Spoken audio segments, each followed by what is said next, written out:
This is the Art of Darkness podcast with Kevin Kautzman. And Brad Kelly. We're a couple of very online writers interested in the dark side of what drives creative people to create against all odds. This show is about art and the people who make it, what it costs them, and what it takes to bring something unique and impactful into the world. Each episode, we excavate the life and work of an artist you might think you know.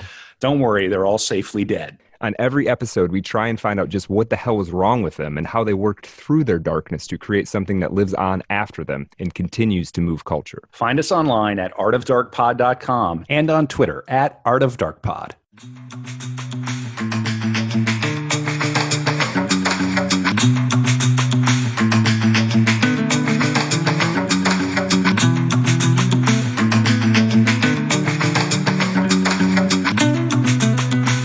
And we are back.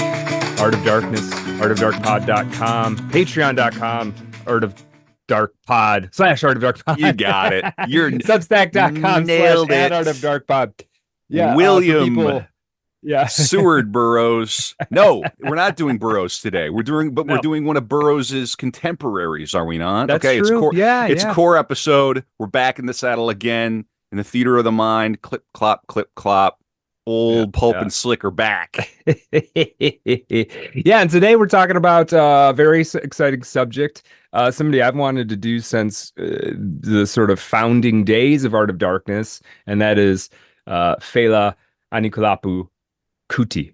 Anikulapo? Anikulapo, I think. Anikulapo. Okay, very cool. Yeah. Okay. I did not know we were dealing with a middle name. Well, he mostly just goes by Fela. I mean, he's one of these like Cher, Madonna. He's at that level of fame and notoriety that you just call him Fela. Yeah, Fela. Yeah. All right. So I guess we'll just get right into it. Oh, but first, quick bit of business. Art of Darkness Live, Detroit, October 26th. Talking about the uncanny death of Harry Houdini. It's going to be a Halloween party. Wear your best costumes. Find tickets at artofdarkpod.com right up at the banner. We're looking forward to seeing everybody. You gotta go. And if you're an Art of Darkness maxi, if you're an ultra, think of this as our annual meetup. Come hang out. We're gonna do some fun stuff. Telegram, t.me/artofdarkpod. Discord, artofdarkpod.com/Discord. Get in there. Let us know you're going to be coming into town. I already know there are at least 3 or 4 people who are coming in from out of town. So we're going to have a really good time. It's a costume party. Costumes are optional. I'm really excited. Yeah, and definitely, we're getting around that time. I mean, I just people who've told me they bought tickets, and let's just assume that all of those people did actually buy them. We're probably half sold out right now. So if you're thinking about coming, we haven't even, we're still more than a month out. So if you haven't got those tickets yet, but you want to come, definitely encourage you to get your hands on those. So they're available. We're not going to turn anyone away at the door unless there's like a fire code thing. Like at the very worst case. We will drag you on stage and make you read Wikipedia. Make you part of the chat. That's right. See if you can hang with the boys. But for real, it's gonna be a lot of fun. I really can't wait for that. That's the only live show we're doing this year. Mm-hmm. We don't do a lot of those. It's the only the second live show we've ever done. Mm-hmm. And I personally can't wait to visit Detroit. It is going to be a lot of fun. Yeah, for sure. It's going to be a blast. So other than that, let's get into it with the patented Art of Darkness question. Kevin Kautzman, that's Kevin Kautzman. I'm Brad Kelly. What do you know about Fela Kuti? I know he has a middle name now. Yeah. African. I did watch a documentary about him at one point. I believe he had many.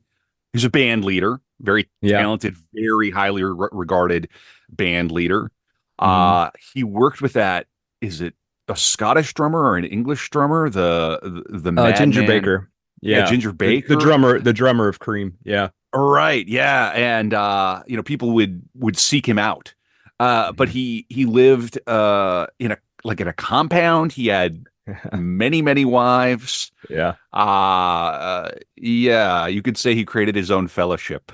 He did. He did his own thing. I mean, this is like a real rogue, a real transgressive musical genius, and I don't say this lightly, a larger than life figure. We do Yes.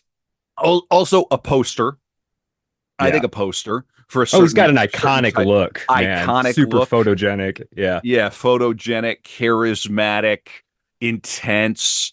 Um, and but I really couldn't tell you very much other than that, like the period roughly 20th century. Mhm. Um, I can't wait. This is going to be a fun one. Yeah, yeah, yeah. No, that's all spot on. So we're gonna kind of zoom into all of that. I was kind of looking around. I mean, Fela said a lot of things. He made a just a enormous body of work musically, and kind of like pouring through his stuff, thinking about what is the most succinct thing he ever said that kind of sums up his what he was. And it's a little bit of a it's a little bit of a it's a little cheesy, but I think it's appropriate for him. He once said that the secret of life is to have no fear, and that's pretty much how Fela rolled. um Fear is the mind killer. I read somewhere. exactly. exactly There's no love exactly in fear. I've heard right. this. Hmm. Yeah, yeah. Yeah. And so we're gonna see how true that actually was. First, before we kind of dive into it, everything Kevin said is true, but I want to kind of give you a sense of how big of a deal he is to some of the people who know him. I mean, we're talking about the Nigerian Elvis, Beatles, Bob Marley, Rage Against the Machine rolled into one, pretty much, and probably a few other people at the same time. Um, and his influence and his appeal obviously didn't stay just inside of Nigeria. Paul McCartney had this to say. This is from a Guardian article. Um, let's see. He was in Lagos to record largely because he knew there was a music scene down there with Fela. This is during the Wings period. Um, there was a music scene down in Lagos, Nigeria. He knew Fela was at the head of it. Um, and when Paul McCartney went to see Fela at Fela's nightclub, the Shrine, which was in one of the most dangerous parts of Lagos, which was one of the most dangerous cities in the entire world at the time. Lagos is huge. Yeah, Lagos is a yeah. big, big city. It Hmm. is. Absolutely. It's gigantic. Paul McCartney said at the time that Fela's band, this would have been the Africa 70 band at the time, was, quote, the best band I've ever seen live. When Fela and his band eventually began to play, after a long, crazy buildup, I just couldn't stop weeping with joy. It was a very moving experience. And years later, in an interview, Paul McCartney, I mean, this is when Paul McCartney's like, it's in the 2000s sometime. He says, yeah, I still remember that show. And they played a song that I've been looking for on record ever since. And I don't think they ever recorded it. And Paul McCartney literally goes over to the piano and plays this riff. So like 30, 40 years have passed, and Paul McCartney still got this one Fela Kuti riff in his head that he can just play. And of course, McCartney's a musical genius, obviously. So, but still, just the fact that he can just sit down and play that and be like, I only Hmm. heard it one time 40 Hmm. years ago. It's How did crazy, that right? go? Yeah, I wish I wasn't Yeah, tone deaf sometimes. right, right, right. And I listened to that interview yesterday, and I don't remember the riff. So, so, um, other, My yeah, favorite other, kind of engagement bait on the Bird website on Twitter is yeah, Beatles yeah, hate. It's just like, God, come yeah, on, yeah, man. yeah. It's an Uh, easy way to get a few impressions, isn't it? Paul McCartney can't play bass. Like Right. you'll see Okay. people post, Okay. okay, and then and then the inevitable person will be like, bassist here. Like Right. Right. This you're is, wrong. dude, you're Like, circling around one of my peeves. It's like people can't, when it comes to like artistic stuff, a lot of people really struggle to be like, I see that he's probably talented, but it's not for me. Right. And I think even this right. Fela music is like that. Yeah. Absolutely. And I understand Yeah. there's Beatles fatigue. I understand there are Sure. people who, that's not your type of Yeah. rock and roll. You're a Stones Right. person or you're whatever. You're a Yeah. purist. Okay. Yeah. All right. Yeah. I get Right. you're much cooler than the rest of us. I understand. Right. Right. You know, Right. come Right. on. I mean, Yeah. yeah, but We everybody jump has from their that to niche like, yeah, interests, and okay, I it's get it. true. Okay, it's fine. But really, Yeah. like, let's Yeah. the hyperbole on the internet, everything starts to get a little hysterical, and the girls are Mhm. fighting again. Right. Right. Right. That's Right. like, Right. Right. you really have this much time on your hands, you know? Yeah. Yeah. Yeah. All Yeah. right. For sure. So let me read a little bit more from this a Guardian article here, and then we'll get into the meat of the thing. So, quote, in the 1970s, Paul McCartney wasn't the only superstar to recognize Fela's musical innovations, the way in which he fused high life and jazz with the rhythms of funk to create Afrobeat. That's another thing. Fela and his drummer, Tony Allen, basically invented a genre of music also, right? So there's that. When James Brown toured Nigeria in 1970, bassist William Bootsy Collins recalls, quote, Fela had a club in Lagos and we came to the club and they were treating us like kings. Fela loved James Brown. So we were telling them they're the funkiest cats we ever heard in our life. I mean, this is the James Brown band, but we were totally wiped out. That was one trip I wouldn't trade for anything in the world. Um, Fela's a little further down the article. Fela's influence spread in all kinds of directions. Gilberto Gil, now the Minister of Culture in Brazil, says that meeting Fela in Lagos changed his life. Brian Eno once told me that he owned more albums by Fela than by any other artist, and that he listened to him over and over again. Indeed, his one musical regret was that he never managed to produce a Fela record. Um, he had been known to lie awake at night dreaming of what such a record would sound like. That So, rocks. And of course, yeah. So Brian Eno, if you go back and listen to the late David Bowie, these are sibling core episodes, I think. yeah, If you go they back and are listen to in a the, lot of yeah, because ways. I mean, Yeah. David Bowie was a band leader. Hmm. So here we are. In any case, Yeah. Yeah. Brian Eno was on, my favorite David Bowie album, Low. So here we are. Hmm. It's Hmm. Oh, and 1 degree yeah. of separation. Mhm. And I guarantee David Bowie probably owned a couple Fela Kuti I records. I would Yeah. suspect so. Yeah. You know what? I might Um, even hit. You know what I'll do in the background here because these core episodes go long. In the background, yeah. I'll do a little Yeah. tip tapping on the keyboard and see what I can find Yeah. See if you about can come up with Fela anything. and Bowie. Yeah. Yeah, cool. Yeah. So, okay. So getting into the biography. My primary source is this book, Fela, This Bitch of a Life, written by Carlos Moore. It's written in the voice of Fela. It's sort of like I guess it's sort of like a ghostwritten autobiography, but not so much ghostwritten. But when I quote from it, I'll mostly be speaking in basically Fela's voice. So Fela was Yeah. born. Hey, What is hang on, that? Brad. I just Go did the for it. background. Yeah. David Bowie visited Lagos in 1976 and Okay. 1977, and they became friends. Okay, that's what I'm seeing in the Okay. background here. Anyway, okay. Yeah, I Uh, never that didn't come up in my research, but it doesn't surprise me at all. Yeah, You know what we'll yeah, do? We'll save that for one of the After Dark nuggets yeah, after the main yeah. core episode for patrons, Patreon Substack. All right, get into it, Brad. Absolutely. Cool. All Yeah. right, here So we go. Fela was born Alufela Olusegun Oludotan Ransom Kuti, better known as Fela Anikulapo Kuti.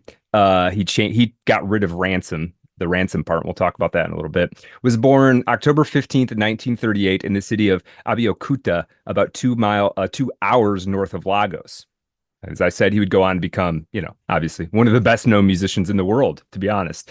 Now, uh, now Fela was known for being sort of a man of the people, and we're going to get into that, what that actually meant, what the implications of that were, and what he did to maintain that status. But in 1938, despite the fact that many Nigerians were living more or less hand to mouth, Fela was born into the Ransom Kuti family, which was like, I don't know, not quite like being born into the Kennedys, but like some notch below the Kennedys in status. The family was a big deal. Um, The they Waltzes were of Minnesota. something like that. Yeah, yeah, yeah, yeah. They were. This is a well-known Yoruba political family with genealogical links to the Nigerian chieftaincy system. Fela's paternal grandfather has a Wikipedia page. Okay, so we're kind of talking about that level of, he's a very well-known clergyman. His name was Josiah Very Jesse Kuti.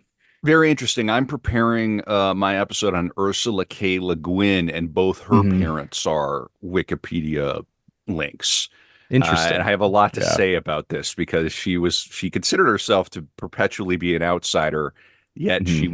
went to Harvard and had a Fulbright. So there's Right, this right, whole right, right. weird kind of a marriage. She's from well, we'll get into it on that episode. But Yeah. in any case, Yeah, yeah, I yeah, always find yeah. it interesting when one of our subjects has links, Wikipedia links already. Right. Feels like though, fella. Well, I guess he was political in his own. You have to sort of be a politician to lead a band. So In a maybe he way, didn't yeah. fall that far Yeah. from the tree. Anyway, Yeah, yeah, yeah, yeah. No, he didn't fall that far from the tree. He's actually like the natural outgrowth, but we're gonna sort of see this. So his uh his grandfather was a sorry, his grandfather's mother had been a Christian convert, and her father, so like 3 or 4 generations back, the Kutis on the father's side were Yoruba. Like they weren't Christians. They followed the African religion, or the religion local to the area that we now know of as Nigeria. But his grandfather, Fela's grandfather, was well known in Nigeria for setting Christian hymns to indigenous music and sometimes phrasing them in the Yoruba language. So this is uh, in terms of being a hybridization of sort of Africa and Europe cultural influences. His grandfather had done that as well, though Fela's is geared a lot more differently. Um, the name Ransom entered the family, Ransome, from an English missionary who converted the family to Christianity. So two generations before Fela.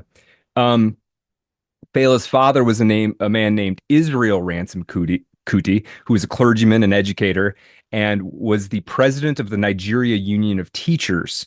He also owned a large school in Abeokuta. This was the Abeokuta Grammar School. There is now a residence hall at the University of Ibadan in Nigeria named after Fela Kuti's father. Um, his father was by all accounts very strict, very upright, very serious about educating the youth of Nigeria in an integrative way. Like, we have to learn how to be Europeans. This is how Nigeria is going to get ahead, seemed to be his father's perspective. We need to learn how to be more European, and that meant very, what we would consider kind of a classical education, but it also meant like we're gonna just we're going to um treat the education of children almost like boot camp. It's going to be very rigid. There are going to be rules, and these rules will be followed. I Yeah. assume rather informed by the British style, because of course Yeah, Nigeria was a British colony. it Uh, was. Yeah, yeah, yeah, yeah, yeah. And it and was it was it was still a colony when Fela was born. Yeah, there you are. yeah. So Hmm. yeah, Yeah, so we're probably going to their talk about elites that. would probably go and be educated in London, Hmm. possibly many Hmm. of them, and that impacts the entire culture. Yeah, Uh, Fela was educated in London. there Yeah, you are. and we're gonna get to it. Yeah. So now his We're gonna father, get you there despite one day, Brad. We're gonna go over there one day, so all the place yeah, names are yeah. gonna make sense. No, I'm just gonna go and see all the places Fela hung out. That's my All plan. right, right on, Yeah. dude. You could do worse. Now, so that's his father, right? His mother, Chief Fumileo Ransom Kuti, was a major political activist. Her nickname was the Lioness of Lisabi by the Nigerian media. Her entire adult life fought colonial and corrupted power, worked for women's greater role in society. She started like the women's union of Nigeria.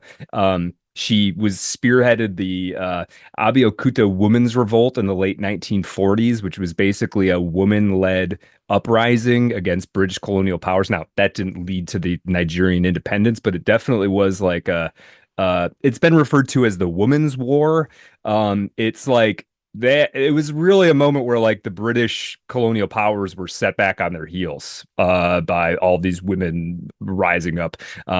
It had to do with what they deemed to be unfair taxation against basically women selling merchandise in markets and things like that.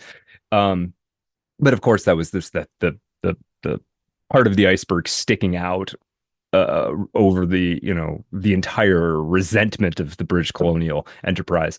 So she was a big deal. I mean, she was the first woman in Nigeria to drive a car. She she traveled all over the world making political connections, meeting with women's groups in Algeria and Egypt and Ghana. She also went to China and met Mao Zedong. She classified herself as an African socialist, which, was not so much a we're talking about Marxists here, but there was a sort of in her time, largely through her and a number of other people, there was a sort of there was thinking about what does African socialism look like as opposed to what it would look like in China or Europe. Like, in what ways does it fit and not fit traditional economic arrangements of Africa pre-colonial, right?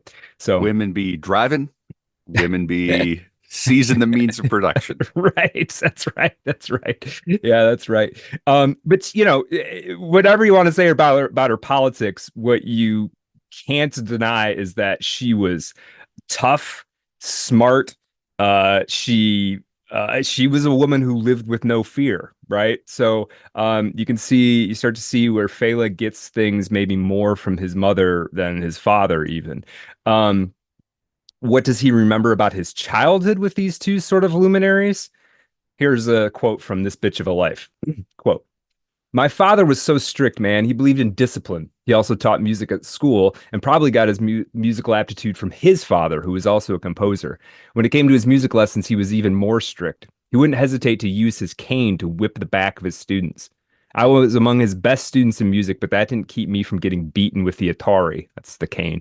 He was so strict during our lessons that we were all afraid. If anyone got out of line, he would get his ass beat severely. Mark you, he would whip your ass, then say, 'Straighten up your knees.' And if you didn't straighten them, you would get even more severely beaten. If you offended him while he was beating you, you would get beaten with 3 times as much force. I always wondered how a man who looked so jovial could be so fucking cold when he would flog you.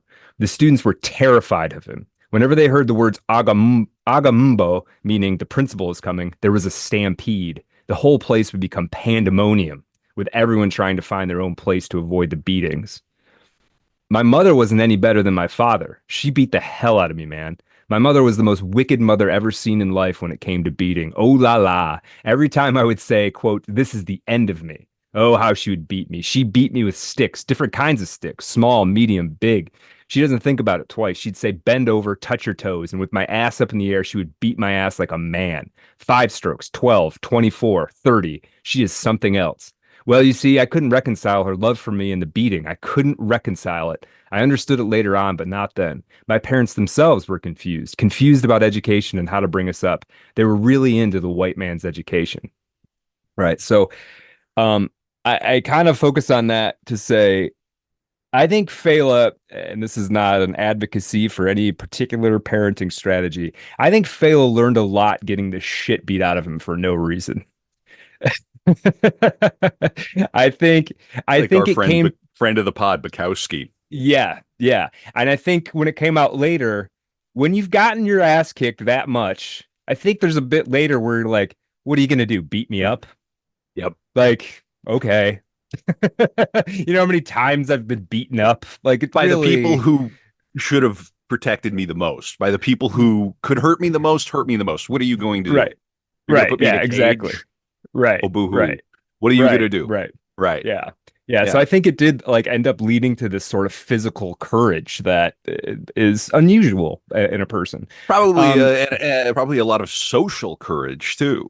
Like mhm, mhm. once you suffered beatings like that, I can imagine that like worrying about like a rejection, like, Right. oh, she didn't want to go to the dance with me. Right. Right. Right. It It makes you doesn't, hard. It makes you hard. I mean, I wouldn't it advocate does. doing it. Like there are probably No. better ways to Mhm. engender that kind of toughness, but yeah. Yeah. Yeah. But you see this, the way he does, the way he rolls later in your life. It's like, oh yeah, they beat the fear out of him. You just get beat to a point where like, well, I'm still here. So, yeah, yeah. And yeah, I think it's interesting. I think it's key to note that. Um, Now, his parents, though, they were kind of caught up in this white man's education. They weren't just sheepish followers of the colonial government. I mean, we see that from the women's uprising in Abeokuta. But, his father owned the school, right? I don't totally understand the arrangement there, but he apparently owned the school. And it wasn't a British school. It's called a private school. Yeah, yeah, right. I know your brain. I mean, I understand 20 yeah. years of public state universities and Yeah. schools. Hard for you but to understand. The idea that like one guy owns it is still it's really funny to me too, because like he owns the school and they're the socialists. Right. Right. You know, right. I mean? That's a good point. That's always point. the way. Yeah, it's always the way. Yeah. Yeah. Now, at one point, there's a sort of famous story about this school and about Fela's father. Out in the street in front of the school, Fela's father once walked by a British flag and he didn't doff his cap. He just kept wearing his hat, right? And a British soldier tried to remove this hat with his bayonet, cuts Fela's dad's face open. Oh, right? Yeah. With a bayonet? With a bayonet, yeah. Damn. Yeah. So Fela's father put up such a fuss about this that the British military presence was removed from town and never went back. Just because, like, we can't. You do not want to upset the Kutis. They don't stop. They are relentless. You cannot shut them up. Like, short of murdering them, there's nothing you can do about when a Kuti is against you. They're gonna win in one way or another. So let's see. So now we could spend a lot of time talking about his mother. She will come up prominently later in this story. I mean, she wasn't just, I mean, she was an activist, but like she actually made things happen. I mean, she once basically got rid of a Nigerian, what they call a Alake of her region because she didn't like him. He had like hereditary privilege to be the chief of this region, and she just made moves to get rid of him. She was constantly like making little things happen in the lead up to Nigerian independence. Now, but she'll come up later in the story because her and Fela end up being very close. Now, let's talk a little bit about Fela as a boy or sort of an adolescent. Despite all of these beatings, or perhaps because of them or whatever, he becomes one of the most flamboyant, out there, extroverted, and self-possessed characters I think we've maybe ever covered on this show. Just like guy who is just going to be him and didn't really seem to care what other people thought about that a whole lot.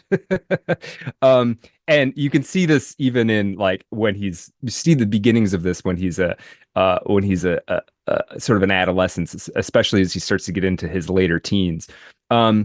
You can, when you read the biography, you can get the sense that there's a sort of a sigh of relief. Like once he's too old for his parents to beat him up, there is like this palpable sense of like, okay, here we go. Now I can actually go like live a life. Let's see. So yeah, here's a quote on that. Quote, so the older I got, the happier I got, at least outside my house. I was glad to finish primary school and be somewhat out of my father's reach. I began feeling like a different person in secondary school, a total extrovert. I was in the forefront of entertainment in school. I'd run around always joking, laughing, making others laugh. I was easily the most popular boy in school. I'd given myself a nickname just for fun, Simon Templar. But before that, I'd called myself the El Paso Kid, a real colonial nickname. Then one day I changed it to Simon Templar. You see that at the time I had read this novel, The Saint, whose main character was named Simon Templar. This guy was very, very clever. In fact, he impressed me as being so clever that one day I went into the classroom, straight to the blackboard and wrote, "Don't call me the El Paso Kid anymore. I am now Simon Templar." Oh, can you imagine how stupid I was, man? He started. I like that kind of thing. Yeah, if you're, I mean, and everybody acts this out now online, right? Every teenager has some sort of an alter and a non or a character in a game. Yeah, somebody out there. I mean, if we looked on Twitter, we could find somebody called the El Paso Kid right now. Yeah, probably. Simon Templar. Yeah. Graper. Yeah. Right. Also in high school, Fela started something called the Planless Society. They had a newsletter that Oh, was the Planless he'd Gazette or something like he'd that. fit right in here in the United States, That's right. circa No plan. 2024. No plan, no Yeah, yeah, policies, yeah. no just vibes. Yeah, yeah. Yeah, that's right. But it's funny because he's got this little like sort of quasi-anarchic group and they pulled little pranks and printed weird things and whatever. But like because he was going to the school, which was one of the best schools to go to in Nigeria, uh, like a bunch of members of the Planless Society, one man ended up being Attorney General of Nigeria, another ended up owning a major factory. A couple of them were like became nationally known doctors. It was like this was the milieu he was running with. His buddies in school became like literally became, they say like, oh, the children are the future. And then like most of the people you went to school with are just like working like normal jobs. Podcasters. Right. Yeah. Yeah. His friends all became like the elite of society, We've had a basically. few like that, haven't we? Mm. Oscar Wilde comes to mind at Hmm. Oxford, maybe even Beckett. Hmm. There's a few cases like this. Mhm. Yeah. Yeah. Yeah. Um, Now, Fela's father died in 1955 when Fela was 17. And in this book, This Bitch of a Life, he refers to himself as being kind of ambivalent about it. You can imagine if your dad was super strict and beating the crap out of you every day, when he dies, there's at least a part of you that's like, good. Right? Even if later on you feel remorse and you feel bad, whatever, there's still, 25% of you or whatever that's like, thank God. Um, uh, you know, and it came out at that time that his mother and father had basically been living estranged under the same roof. See, his father generally wanted independence for Nigeria and Nigerians, and he didn't like the being directly under the thumb of British rule. But his father was basically like, we should fundamentally just be like a European country. We should like capitalist society, and you wear a button-up shirt and develop industry and all of that. And his mother was a Marxist, right? His mother was like a political revolutionary, and so I think that was part of the reason that they grew estranged from each other and they stayed together for the kids. um there's a friendship that Fela makes in high school that I kind of want to underscore because it's important to his evolution as a musician. And this is with a guy named Jimo Kambi Brahma, or JK. This guy was a couple of years older than Fela, and he introduced Fela to the musical partying side of Lagos. He had a band already. He was playing Ghanaian high life music, and he sort of showed Fela a way to live, chasing women, smoking, drinking, partying. And Fela, though he'd been a kind of a class clown, he up through to the end of high school, he lived a pretty sheltered life in terms of seeing the seamy underside of Lagos nightlife and drugs and sex and all of this stuff. He was an introvert and he was a class clown, or sorry, an extrovert and a class clown, but he hadn't partied.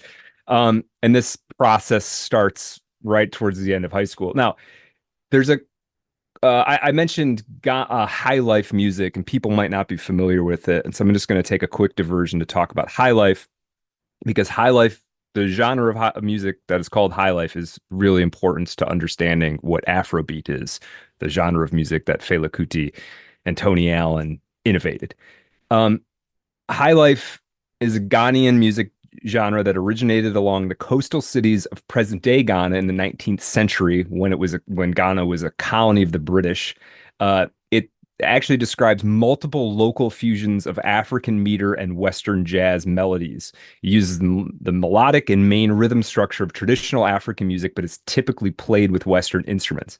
High Life is characterized by jazzy horns and guitars, which lead the band, and its use of the two-finger plucking guitar style that is typical of African music. Recently has required an up-tempo, synth-driven sound that's like more in the last 20 or 30 years. So Fela was first a high life musician before he was anything else, really. And and to the untrained ear, if I threw a high life song at you and an Afrobeat song at you, you might not really recognize them as being distinct. But once you've sort of digested enough about both of them, you'll start to see there's something different in their DNA. Um, Okay. Now, fast forward a little bit. 1958, Fela's 20 years old. He'd been working for a couple of years in the quote Commerce and Industries Department of the government, right? Still British colonial rule. So um, he's partying a little bit. Apparently, at this time, 1958, Lagos was very safe. And so he and his friends would just bicycle around. Everybody bicycled around, uh, going to music shows, playing music. Fela was performing in clubs when he was like 18 or 19 years old. Um, uh, and here's yeah, let me give you a little anecdote or a reminiscence from another musician named Joe Mensa. Uh, Joe Mensa says, quote, then another incident occurred the day he went to Britain. This was in August of 1958. Fela had a very beautiful bike, but even at that age, he drove recklessly. His mother had bought a little German Opel car, and all of a sudden, Fela came to me with his left hand bandaged. He had run his mother's car into a ditch, and so he was going to inform her. And remember, she was the first woman in Nigeria to drive a car. So this is like, it's kind of a big deal. It's like symbolically a big deal, right? Um, I went to the house with Fela, and his mother complained that Fela was giving her hell, so he's going to go to London to study. Fela said he wasn't going to go to any white man country, so as we were parting, he said that I should come back as we were meant to be going out that night. His mother told me, "Don't waste your time to come, as you won't find him here. He'll be gone." So this woman tied her headgear and overcloth, took Fela's passport with 90 pounds, and somehow this stubborn Fela wound up on an airplane to London.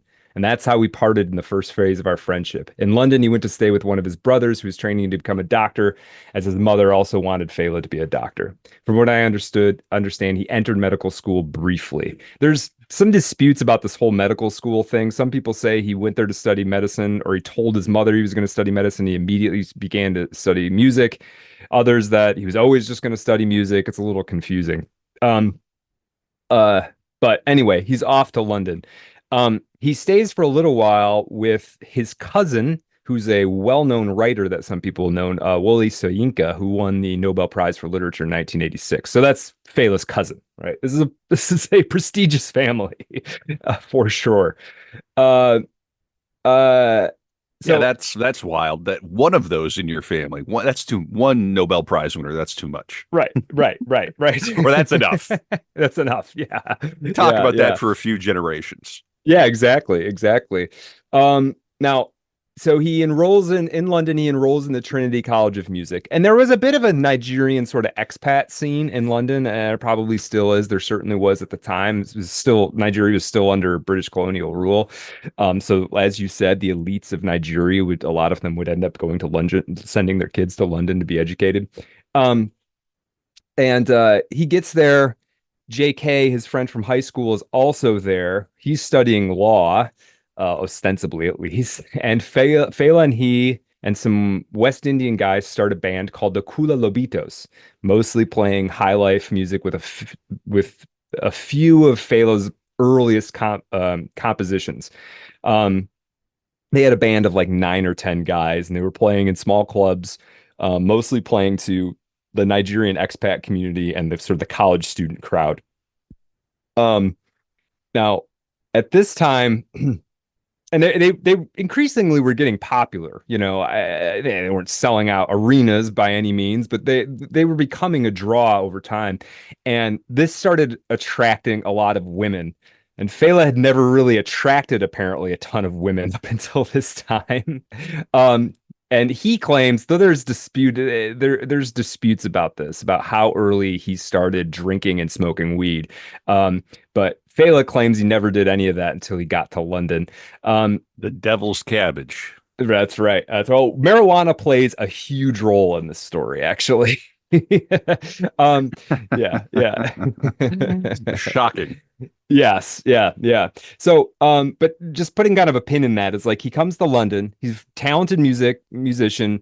He's out there, guy. He's motivated. He wants to play these shows, but he isn't yet sort of seasoned in the rock star lifestyle in any way yet. And that process is beginning when he's in London. Um, okay. And I do also want to hit this note that he was actually studying, right? And let me read this little bit from this bitch of a life. Um, let's see. Quote, Trinity College of Music meant real hard work. No bullshit, man. I studied there from 1958 to December 1962. The final exam was in two parts, practical and theory. For theory, you had two books, one in harmony and counterpoint and the other in history. I failed theory but passed the practical on my instrument, which was then the trumpet. And apparently, he never plays trumpet on any of the Fela recordings, but apparently he was like a virtuoso trumpet player.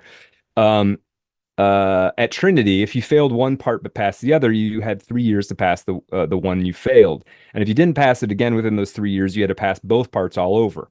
In 2.5 years, I passed theory. It took me that much time because I was unable to concentrate on my written studies. You see, I couldn't read. And he doesn't mean this like he was illiterate. He means like he couldn't. He might be now. We might say, oh, it's like ADD or something, right? He just couldn't focus on the written word. It was a real effort for me to read anything. I wouldn't even read a newspaper at the time. Somehow the urge to read had been killed in me, and I came to feel the same way about films too. So, yeah, you kind of see this guy. And the way that I think about this, like the most charitable like interpretation of this is he's sort of like a man of action. And at this time, when he's like a young man reading a bunch of books, it's like, how am I going to learn more about music reading these books than I am playing for hours a night in a club and writing songs? Like, how is this thing studying this music? And I think later he came to understand the value of it. But I think early on, in that sort of rebellious nature, was like, I don't want to learn. Like, what's the point of learning all this crap in a book? You know, I'm the band leader of the Cool Lobitos. We're like the hottest band in this side of London. Like, what are you talking about? Now, okay. He another big thing that happens in London is that he gets married for the first time to a woman named Remy Taylor. She's an English-born woman of African descent, Nigerian father, multiracial mother. With Remy, he would have his first three children, Yeni, Femi, and Sola in 1961, 1962, and 1963, respectively. They moved to back to Nigeria. Well, she'd never been to Nigeria, I don't think, but they moved together back to Nigeria in 1963. Here is where I'm going to do my double click on the history of Nigeria. So bear with me, but I think this is relevant because we have to understand. It's one thing to be like Fela was very political. Well, okay, well, what does that mean? Like, what was the context here? And you know, I'm sure we have a few people in Nigeria who listen to us. And for you guys, if I screw this up, I apologize. But I know we have a lot of people who aren't in Nigeria and probably don't actually know the details of any of this history. Absolutely worth saying on Art of Darkness. This has got to be almost what, our 80th core episode, something like that. Yeah, we go wide, we go deep, we do our best.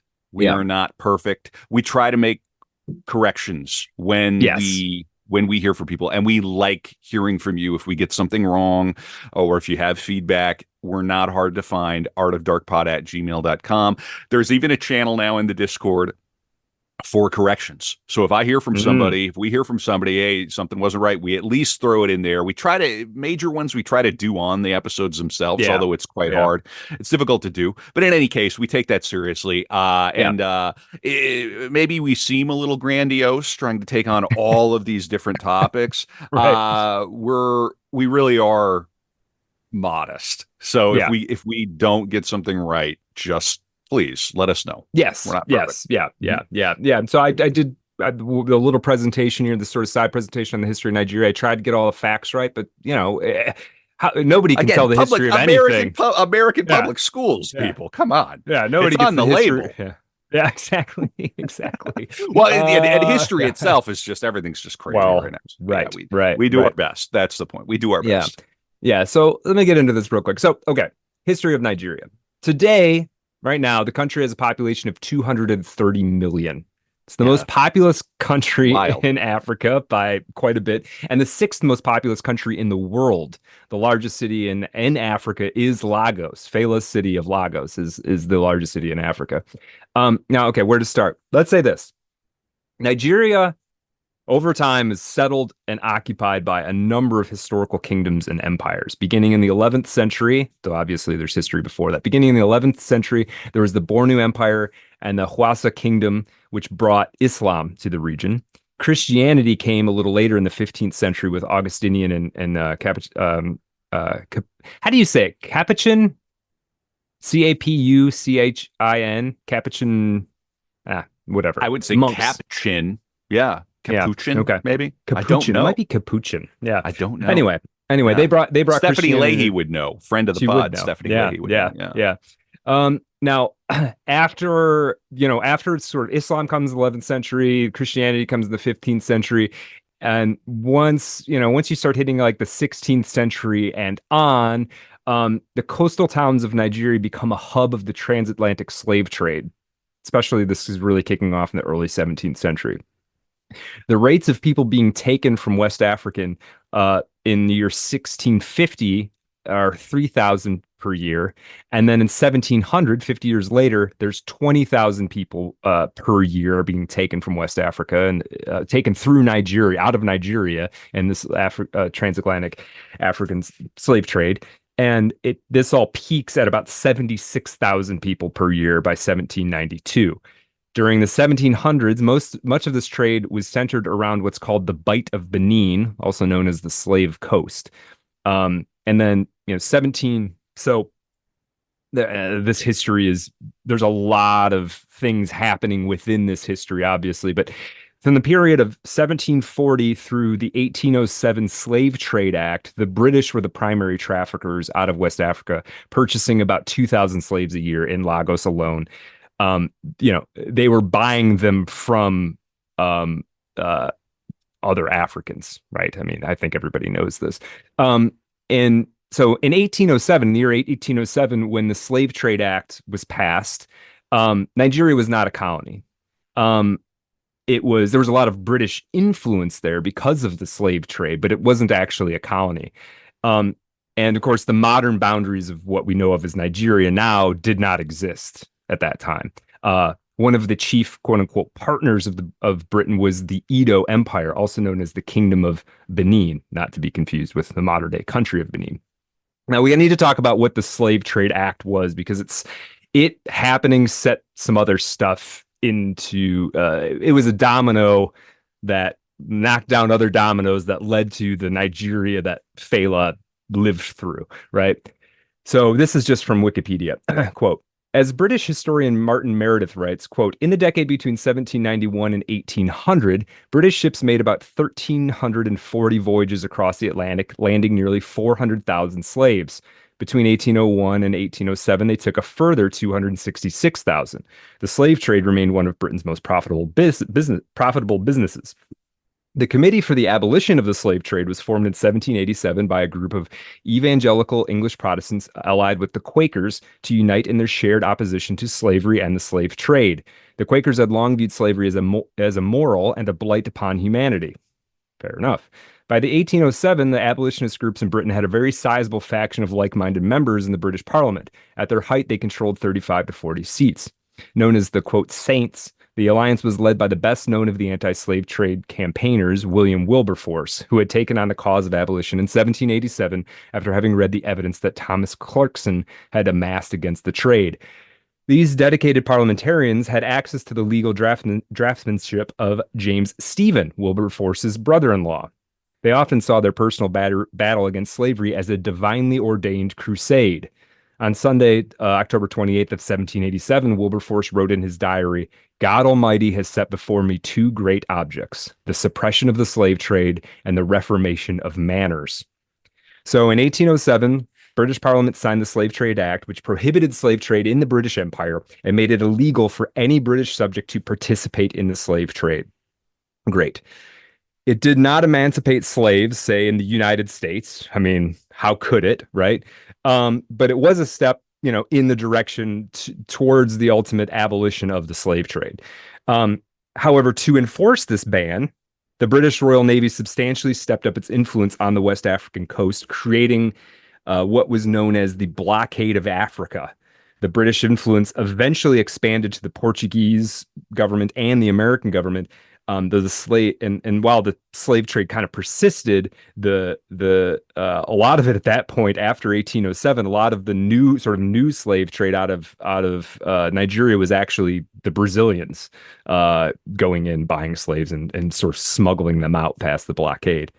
Now, there is a lot of debate about the next phase of colonization in Africa, um, and in Nigeria more specifically.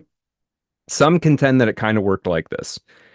Britain escalates influence in and around Nigeria to combat the slave trade. Slave trade goes down. Edo Empire loses a ton of money, collapses, and Britain is sort of left holding the bag of leadership in the area.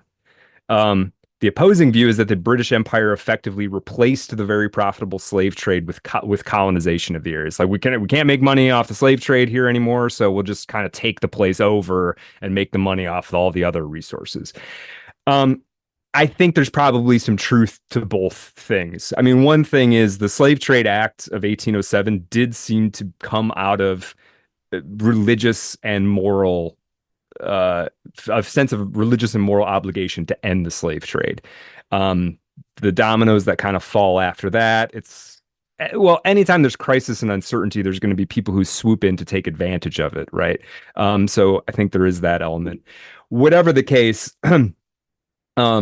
basically, it was sort of a slave outpost or a slave trading post. Nigeria was until 1807, and then shortly after 1807, Britain takes over as it over as a colony. Let's see. So, okay, one thing we know, fast forwarding a little bit, 1851, the deposed king of Lagos, this guy King Akintoye, regained the throne with the help of the Brits. So there's, and the British colonies did this often. They sort of like they take some of the local rulers and they kind of put those forward like these guys are the ones in charge. Meanwhile, the British government behind the scenes is actually like doing everything, right? In 1861, there was the Lagos Treaty of Cession, under which King Oba Dosunmu of Lagos gives up the island of Lagos under threat of military bombardment by the British. Once again, the text of these treaties and some of the facts on the ground do support the interpretation that the British were trying to at least do something humane here and impose some kind of order on a region of the world that had become incredibly chaotic. But also, Nigeria has a lot of resources, and they hadn't even really figured out that Nigeria had oil yet, which would come much later, or that oil was particularly useful. That would come much later. But in the latter half of the 19th century, you get the colonial period of Lagos. And Lagos becomes a busy cosmopolitan international port. You have to imagine like a place where the architecture is both Victorian and Brazilian, where you might have people speaking Portuguese, you might have people speaking English, you have people speaking Yoruba, you have people speaking Dutch. And becomes a Lagos Legislative Council with Nigerians making it up who were appointed by the British. Becomes a militia made up of Hausa troops that becomes the sort of the police force. The pound sterling becomes the official money, etc. In 1884, at the famous Berlin Conference, we talk about this more go back to our Joseph Conrad episode. We talk quite a bit about the Berlin Conference. At this conference, the European powers basically carved up Africa. It was like, which European country is going to get which region of Africa to colonize and exploit?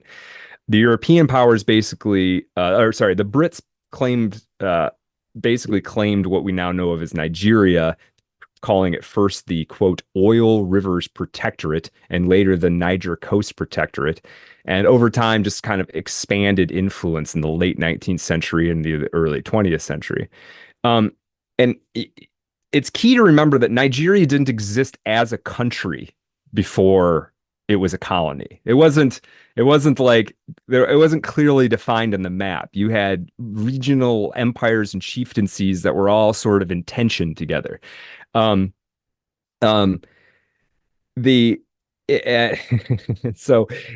one thing that the British, there's different styles, like as you kind of come out of colonialism, there are different styles, the different European powers that had colonies had different styles of managing their colonies.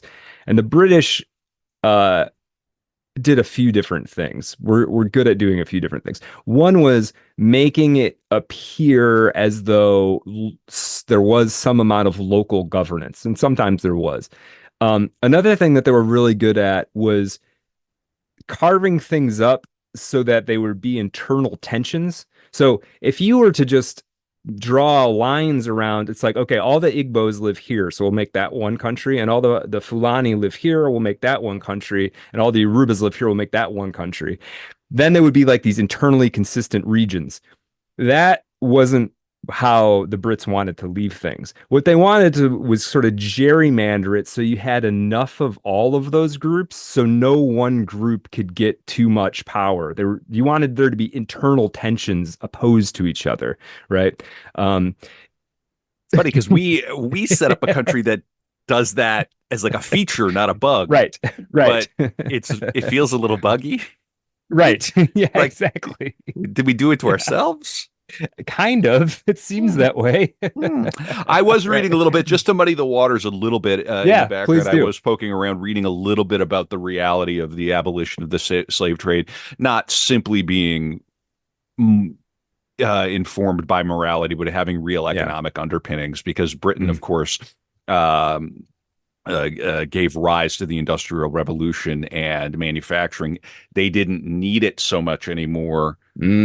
Right. Their hitherto colonies on this cursed plot of land across the pond still relied on it heavily. So it was almost a form of kind of economic warfare against the old colonies. So it's an admixture of it all. I mean, when do you go wrong in history by saying, people are shit, and they're never motivated by, or rarely at scale motivated by beneficence? It's more complicated than just like, well, the British woke up one day and decided slavery was evil. Well, it's more complex. Yeah. Yeah, no, absolutely. And I'm glad you did. You laid that out. And even if the people like, say, Wilberforce and others were motivated but for moral, they felt a moral obligation, you could see how other people who saw the opportunity for this sort of economic sabotage of the American system might say, like, Wilberforce, good, you're good, go ahead, do your thing, right? Right, because it's convenient for them, right? So you can have useful idiots. It's a and thing, right? Yeah, absolutely. You have true believers are rare, but they're a factor. Right. Yeah, absolutely. Okay, so now during the 1890s and into the 20th centuries, the British, they're fighting to sort of refine the hierarchy and the structure of how this Nigerian colony was going to work. Generally gave, my understanding is generally kind of handed as much outward facing power to the Fulani as they could, and we'll kind of get to why that's relevant.